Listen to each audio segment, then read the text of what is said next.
Hello. How is everybody today? I see a few people already here. My loyal regulars. I love it. I see a lot of regulars logging in every week, so it's really fantastic. How is everybody? We had snow the last couple days, and then right now it's all melting. You might be able to hear it dripping at some point. Hopefully it's not too cold where you are. So, in today's video, when I shared the image on the thumbnail on YouTube and social media, I may have misled you because the photo showed a lot of potatoes and there are no potatoes in this recipe because I changed my mind. But it's still amazing comfort food and it's a really awesome recipe, which I'll let you know what recipe blog it was from, and I'll share the link when I edit the descriptions of this video after the live broadcast. But it is so delicious and super healthy and all that stuff. So what better can you get when it's delicious and healthy? You really can't get better than that. So without further ado, it is not Tuesday, but we are making tacos today. Yes, tacos. Tacos are good any day, but obviously if you can say it's Taco Tuesday and share a cute picture on Instagram, that's obviously way better. So the secret ingredient to these tacos is not some sort of vegan meat substitute or anything super crazy. It's a very cheap and easy to find ingredient, and that is quinoa. So we are going to be making quinoa taco meat tacos, and you're not supposed to see this, but we're also going to make a really awesome cashew sour cream. So this is exciting, and I'm so excited to eat it afterwards. So this is cooked quinoa that you're going to start with, and this is half a recipe. I always do half a recipe live, but I'll put the full recipe below. And basically you want to cook whatever it says to the package. You want to cook 1 cup of dry quinoa for this recipe. And 2 tips. This is really serious, so I'm going to come back here. So when you're cooking quinoa, I think a lot of people cook quinoa and don't really like the way it turns out. So I'm going to give you 2 really important tips to cooking quinoa. Is to toast it first. So you want to, back that up. You want to rinse it first. So rinse all your grains. Let it dry a little bit. And then what you want to do is heat up a pan, like a nonstick pan with no oil. And when it's mostly dry, you want to put the quinoa in the pan and toast it until it gets pretty much dried back up again. So you have to stir it constantly, but toasting it will give it such a better flavor. And I never believed this until Frank made this recipe the first time, and it was so delicious. And then you also want to make sure when you're cooking your quinoa that you use a little bit of veggie broth if you can. So that's bouillon cubes or canned veggie broth or whatever, and that'll give it a lot of extra flavor. And then I lied, I have 3 tips. So then you also want to make sure you cook all the water out of it. You don't want to cook it in water and do the method where you rinse it off. You want to do the method where you cook all the water off of it and maybe let it go like an extra minute or 2 so that you can really absorb the water, and then let it sit and steam off, and then you will get amazing quinoa. So those are my special quinoa tips for you. Make sure you follow them because quinoa is awesome, and now it will taste delicious. Okay, back to our recipe. We have our cooked quinoa. So again, we did a full cup of dry quinoa, and then this is half of the cooked version. So we're going to be making the taco meat out of this. So what you need to add to it is some salsa. So just everyday salsa. And we're going to do 1/4 cup. So again, this is a half recipe. I'll give you the full recipe below, but half recipe makes enough if you're cooking for 2 or 1. So you have your 1/4 cup of salsa. And you're going to do nutritional yeast. I can't make any recipe without nutritional yeast. So this is half a tablespoon. And then we have too much stuff on this counter is what? So then we have a bit of cumin. So we're going to do 1 full teaspoon of cumin. Like that. And then we have chili powder. So we're going to do another full teaspoon of chili powder. And then we have of garlic powder and another full teaspoon of garlic powder right in there. Super easy. And then we're going to do a bit of pepper. And we're going to do a bit of salt. And now the original recipe for this did require in the whole recipe 1 tablespoon of oil, which I wouldn't mind putting in because it is spread out over a huge amount of food. So the oil is not that bad, but we made it without oil another time and it was just as delicious. So I'm just going to make it without oil. So now you have all your ingredients. We're going to mix it together. So you want to mix it until everything is very well mixed because we're going to spread this out, and then you want to make sure that each bite of this sort of crumble is flavored fully. So there you go. So now it kind of looks like something gross, but it's very good and you can smell it. And the best part is when you smell it cooking, actually, it's fantastic. So here we have our cooked quinoa. We've got salsa and we've got some herbs and spices and nutritional yeast. And so now what we're going to do to cook it is we're going to get a cookie sheet and we're going to spread this out really thin. So you probably have to hold this and then you want to spread this out as thinly as possible. If it's not super thin, that's fine. Some of the super thin parts will cook crispier, which is really nice. So you're going to get all these different textures depending on how thin you spread it. So spread it as thin as you can without seeing like too much of the cookie sheet. So you want to clean that off, get it all on there. And then what you're going to do is cook this for 20 to 35 minutes. At the end, you're going to have to check it at 375. I did mine at 400 to make it go a little bit faster, and it turned out just fine. But just make sure if you're putting it on that higher temperature that you have time to like watch it. So there you go. So spread it really thin. So that's going to go in the oven. And then through the magic of television, it's magically cooked.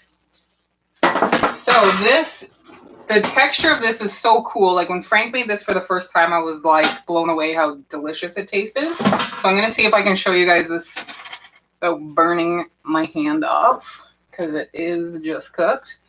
So, dun, dun, let's see. So this gives you then like this very sort of ground beefy, faux ground beef texture. You've got some bits that are like super crispy, and then you got the nice moist bits that were a little bit thicker, and then so it gives you this kind of meat crumble, which is so cool. You could flavor this in a bunch of different ways and eat it on different things. So I love this recipe. Very cool recipe. So amazing. And I see everybody in the chat. I'm glad you're all here. I think my friend Jess just is waving there. Okay. So extreme close up. So that is our quinoa taco meat. So that is like the main ingredient, obviously, for tacos. But a good taco would not be better without some cashew sour cream. So we're going to make cashew sour cream, and it is also the easiest thing to make. And it's amazing because it's super easy to make, and then you can use it on anything. And you can it actually is like way more like savory and delicious than I remember like cow's milk sour cream tasting. So I actually really love the cashew sour cream. I don't miss cow's milk sour cream at all. So what you need to do for that, there is a little bit of preparation, which is to soak your cashews overnight. So soaking the cashews overnight is so that the blender can more easily blend them down. If you have some super duper blender, you might not need to, but what I always do, because I always forget to soak my cashews, is you can also boil them for like 10 minutes or microwave them. So basically just as soft as you can, but if you can, remember you want to soak them overnight just in normal water. And I think this was more close to half a cup, and now they're a little bit poofy. So it's closer to a cup. So that's what you have. But you can even do like a quarter of a cup in a quick blender, and it's super easy. So let's get started on that recipe. And I'll make sure I have my blender. Okay. So bullet blender like this is why I soak mine, because I just have this sort of like cheap little blender. And so I also have some garlic. That's the other main ingredient. You can make it without garlic, and because the cashews are awesome, you'll still get this like savory sour cream, but I like adding garlic because who doesn't? So we're going to throw that in. And then this is a lot for this blender, so I'm actually just going to put, well, whatever. Let's just do it. This is a live demo. It doesn't always work out well. Let's see how this works. Okay, so we have our cashews in the blender with our garlic.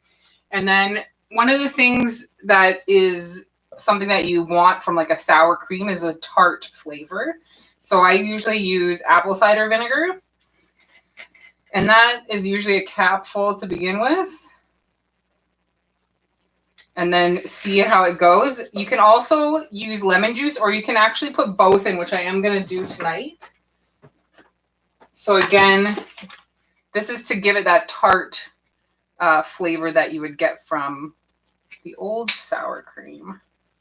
There we go, a little bit of lemon.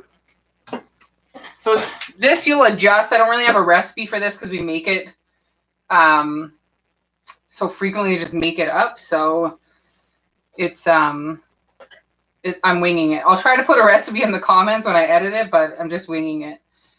And I just noticed a funny comment from my friend Kara here, who's saying that she's in the UK, so she always goes to bed hungry after these videos. I apologize for that. But if you were a dedicated taco eater, you could still make tacos at 10 o'clock at night. All right, so now we have a little bit of garlic powder. I'm just going to do a little bit less than a teaspoon. And garlic powder is good to add into a recipe that you put raw garlic in that you're going to eat raw, because it takes the edge off the garlic. If you love that edgy garlic flavor, then don't add this garlic powder. But if you add both, you kind of mellow out that flavor. The other thing I usually add is a little bit of onion powder.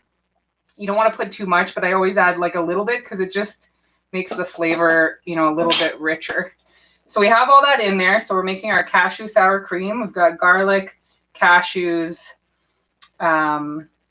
apple cider vinegar, lemon juice, and then we have our flavorings. And then I'm just going to squirt a little bit of water. So this is where you have to be a little bit experimental.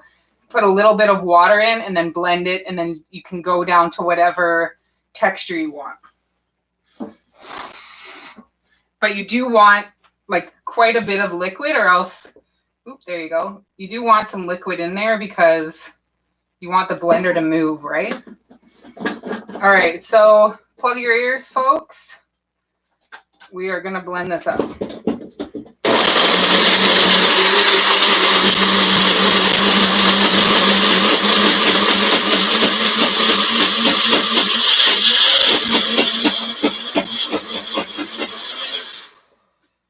So you can see where you're just going to have to judge the water as you do it. So we've got a pretty good texture, but I can hear it, you know, getting difficult. So we're going to put some more water in there. And, you know, just a little bit. If you're going to measure it, maybe like a tablespoon at a time until you get it.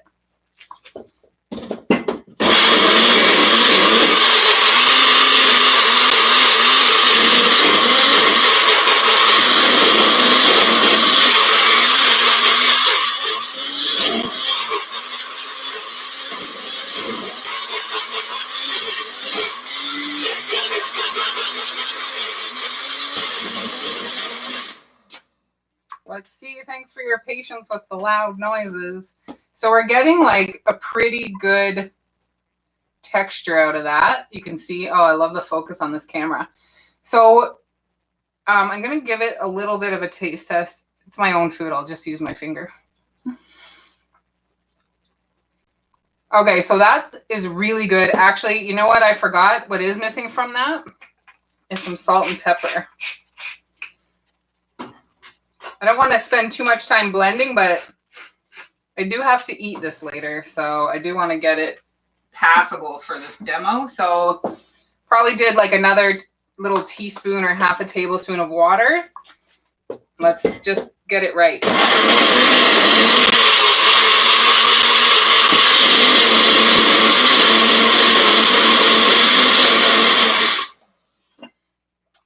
Awesome. Look, this, I'm so excited. So this texture is even way better. Look at that. Okay. So let's see what that looks like down here. Oh yeah, you can see the texture coming out is like amazing. I think we got this right. Sometimes it takes a while to get the texture right, but this is awesome.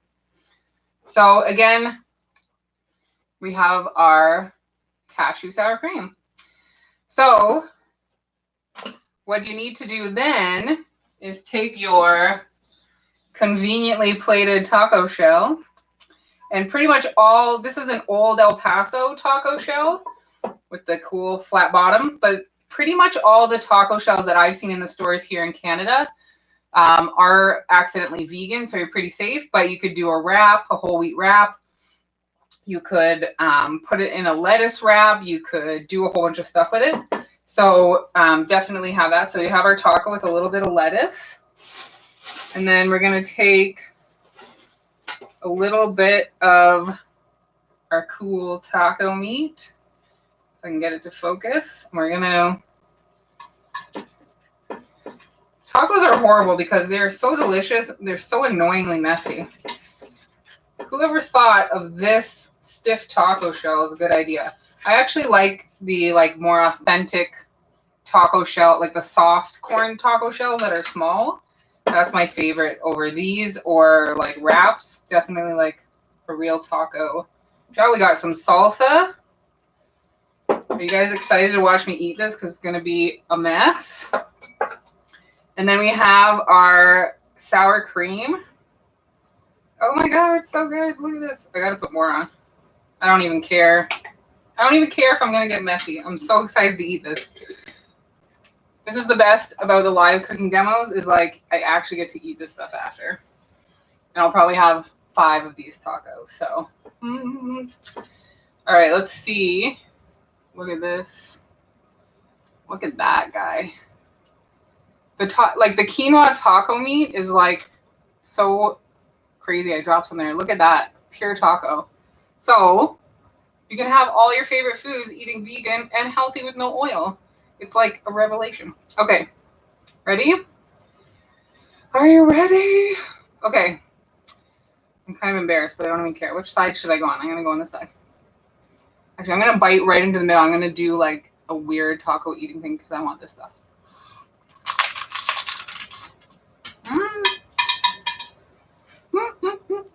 Oh my god, it's falling apart so bad. The garlic and the cashew sour cream, you totally need to do that. Add it in whenever you make it, even if you're not going to have it on tacos. If you're going to use it to make like a pasta sauce creamy, you can put it on anything you want. You can put it on a plate of nachos, but definitely put that garlic in there.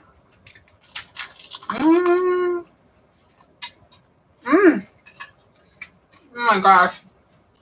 Everyone's going funny in the comments.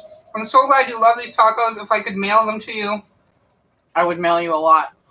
But definitely make this recipe. So that recipe is from a blog called The Minimalist Baker. And it's quinoa taco meat. So my only adjustment to that recipe is I don't put oil in, and it turns out just fine. You can save the stuff for later.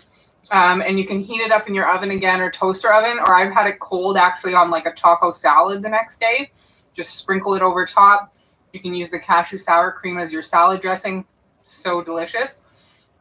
Thank you so much, guys, for watching, especially watching my messy, dirty eating at the end. Thank you for joining, and please subscribe to my channel if you haven't already. It really helps me out. If you hit the notification button, you'll get notified when I post a live stream ahead of time, and you can get a little reminder, so it will remind you when I start, which is kind of nice. You don't have to think about it. But anyway, try some vegan recipes. Try this quinoa taco meat. Try cooking without oil if you normally do. Try something new. I'm here to show you how easy and cheap and delicious vegan cooking is. So thank you for watching. Thanks for being active in the chat. I haven't been able to see it because it's way over there. but I appreciate it, and I appreciate all of you for logging in. So have a great rest of your day. We'll see you later. Bye.